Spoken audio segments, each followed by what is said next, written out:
All right, it's pick and roll coach's corner time.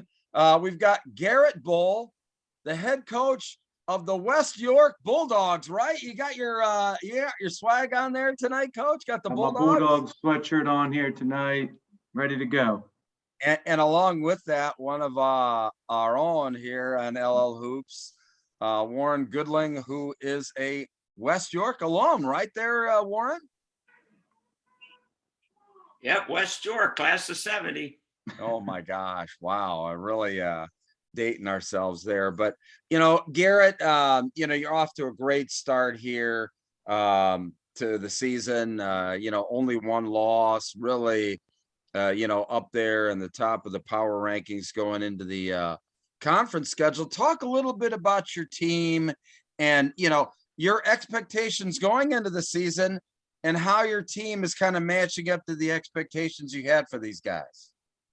I definitely thought we had a team that could compete for championships this year. The pieces are there. We have a nice mix of seniors, a couple of juniors and sophomores that are playing.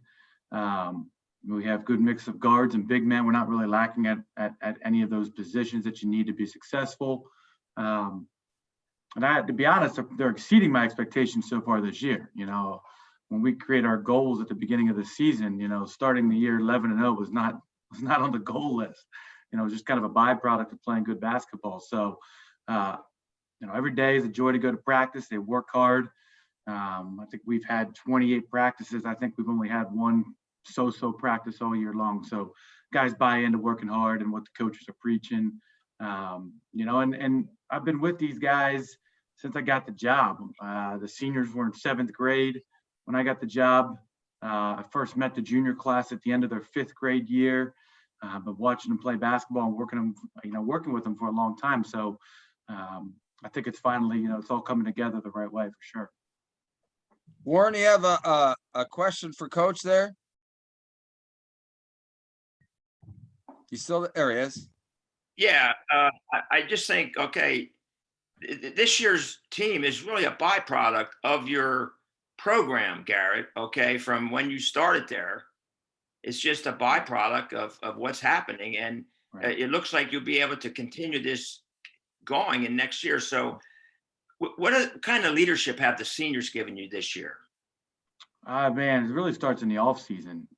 These guys came to every workout. AJ Williams, Jaden Walker, Javar Powell. There are 3 captains, but they're at every single workout from spring. They do AAU, and then but summer, unless they were on their little beach trip maybe they took, but they're at everything, and I learned from you a couple of years ago. I put it on them in the summertime to make sure their teammates were coming to summer league games, and I'd text those guys and say, how many guys do we have for tonight?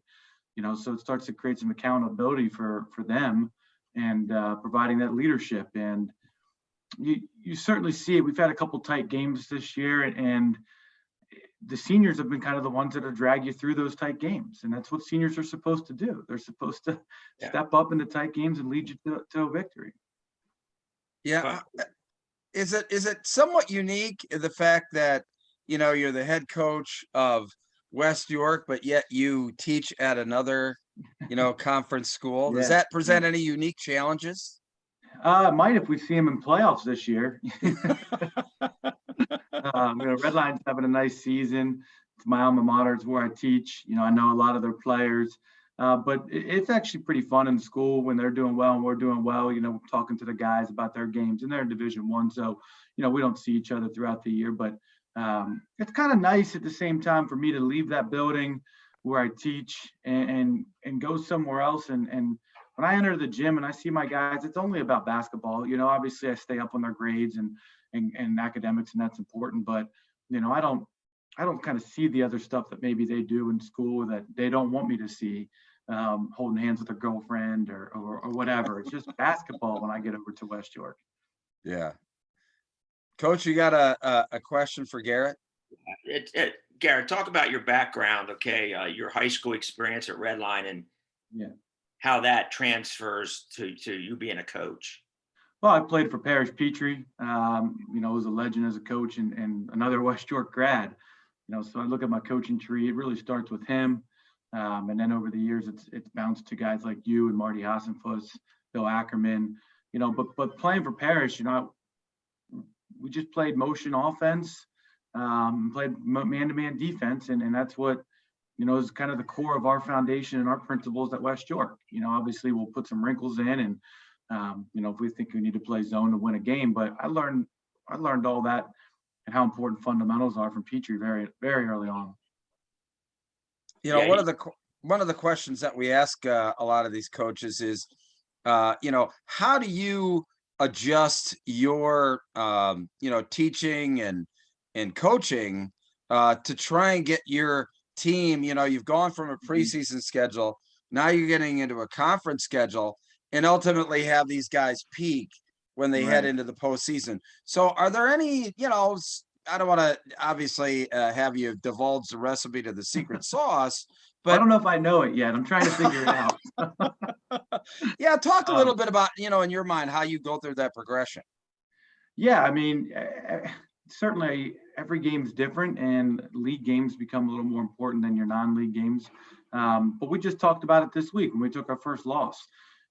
We weren't going to go undefeated, but we want to play our best basketball in February.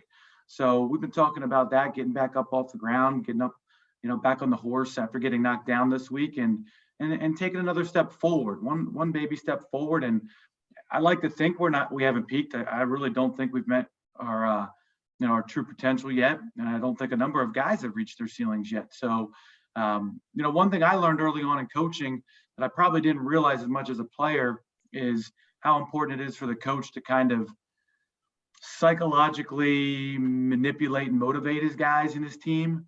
My first 3 years at West York, I kind of just thought guys motivated themselves. I thought I was kind of a self-motivated player. And over the years, I've really learned to kind of find ways to motivate them without them realizing, what I'm doing.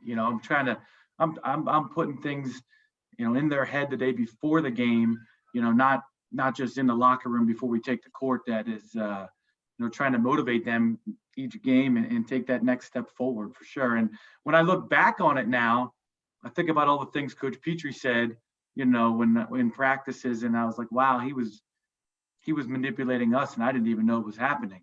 So that, I think that's good coaching if you can figure out how to do that. Warren, you got a question? Yeah, just it's a team effort when you put together a program, and then when you start having success. I mean, there's a lot of people involved. So talk about some of your assistant coaches. Yeah, sure. Nathan Markey is my JV coach. He's got college experience, played at Central York, great program there, played for Coach Sheeler. So, he's phenomenal. Both him and I were watching tape today, building our scouting report. Christian Wagman is my assistant coach. He mostly focuses at the varsity level with us. He came over after Kevin Sheeler stepped down at Central. And I give Christian a lot of credit. He's made me a better coach just by me learning some things that Kevin would do over at Central. But we were at team camp this summer. It was the last night we were there at Alvernia team camp, and Christian said to me, I want to talk about this upcoming season with you tonight after the games are done. So I said, all right. I thought it was going to be like a 15-minute conversation, and we were up to like 4 a.m. in the morning, talking basketball, and he challenged me. He said, I'm going to challenge you, and his challenge for me was to give our guys this year more mentally for the game than we've had in the past, because we finally thought we had the right mix of guys that were ready. So we've done scouting reports for every single game this year and given it to them the day before, which is not something I'd always done in the past. I always had my own scouting report and would give guys the information I kind of thought they needed. But Coach Wagman wanted me to step it up, and we have as a staff, and our guys are absorbing it. They're just like taking it all in when we give them these scouting reports, and you can see them growing, just because of that. So I think my assistant coaches are phenomenal, with that when it comes to stuff like that, preparation for these games. Sure sounds like, there's been obviously a shift more in, putting the accountability on obviously your seniors and your coaches. And gosh, look what's happened. I mean, look at what great success you've had, this year. Obviously, just what you talked about. this whole team and this whole program now look like it has, your imprint on it. How satisfying is it for you to, have that, since this is your own program now, and now having such good success early on in this season? I mean, winning feels good.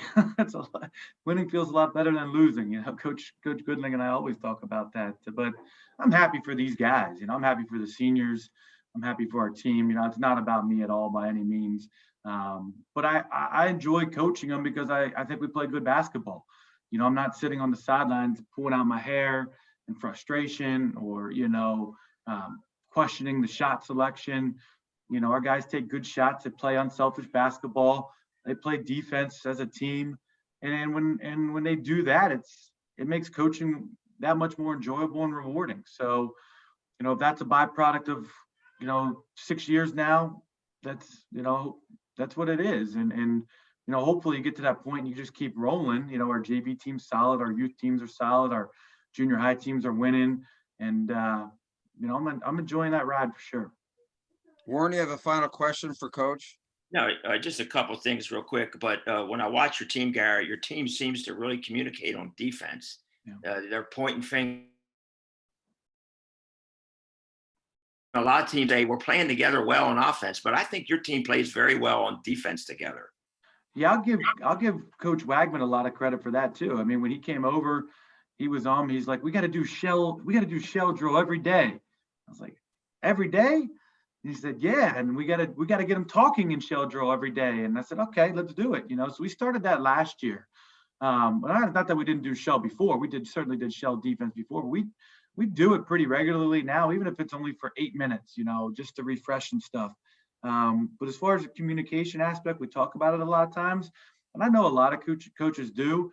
But I remember being over last, I guess it was 2 years ago. We were playing in the War of the Roses, I think it was, at Conestoga Valley, and we lost the first game. We lost our game to, I can't remember who it was, but they were good.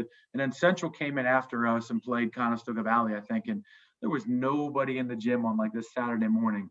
And we're about ready to leave the gym and get on the bus. And my assistant coaches said, you got to come back in here and listen to Central talk right now on defense. I walked back in, and it was amazing just to hear their team talking, on the 5 guys on the court, the bench talking. So as soon as that game was over that night, I called Kevin Sheeler at Central, and I said, how do you get your guys to talk so much? And then he gave me some pointers, and that was when I think that was his last year at Central. One of the things he talked about is when we do shell defense, sometimes we play music, and I crank the music up as loud as it possibly goes in the gym, and I make our guys talk over the music. So we do that, we do that now. And Coach Wagman brought some of that with him from Central. Awesome. Very good. That's really good. Listen, Garrett, thank you very much for some time here. We record this on a Sunday night, so you'll have a game or two in this week before we broadcast this on Wednesday. But look, I've got my eye on you here. You're at the top of the power rankings this season. Really anxious to follow your progress, and hopefully I'll get an opportunity to shake your hand at the Giants Center. That'd be great. Come March or February when we have the championships. That would be certainly amazing. And thanks for having me on. It feels pretty special to be on LLHoops, and a York guy over here. Appreciate it. All right. Well, good. Well, listen, thank you very much, and have a pleasant evening, guys. All right. Thanks. All right. Take care now. Bye-bye. See you, Coach.